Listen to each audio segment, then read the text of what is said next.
qaybtaas oo droog ahaani halkaa waa intaa meeshaas halkaas uu tagayaa qofka halkaa qofka markuu tago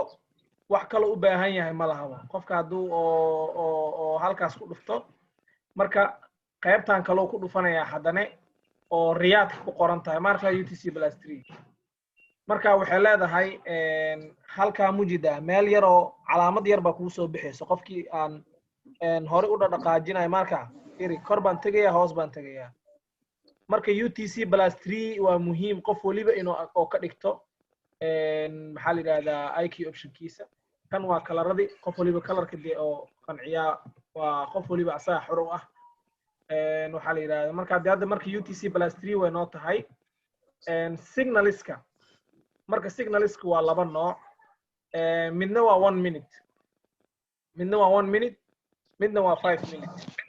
marka aan ku horeeno maadaama aan 5 fiiri haddaad u fiirsateen signal waliba oo 5 minute aan soo dirno time buuxaan soo dirnaa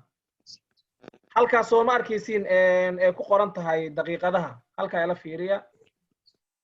halkaa yar daqiiqadaha ku qoran rooga aan tagno halkaas daqiiqadaha ku qoran iyo waliba sekimo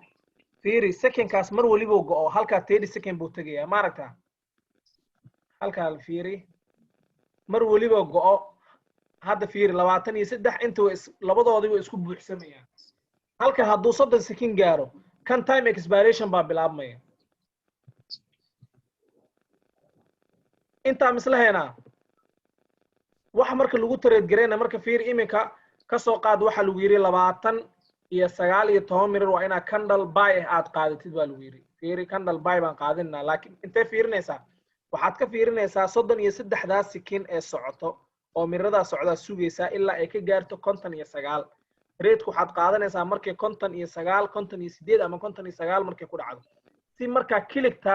iyo candle-ka cusub ee furma inuu hadda fiiri euro JPY aan ku jirnaa waxa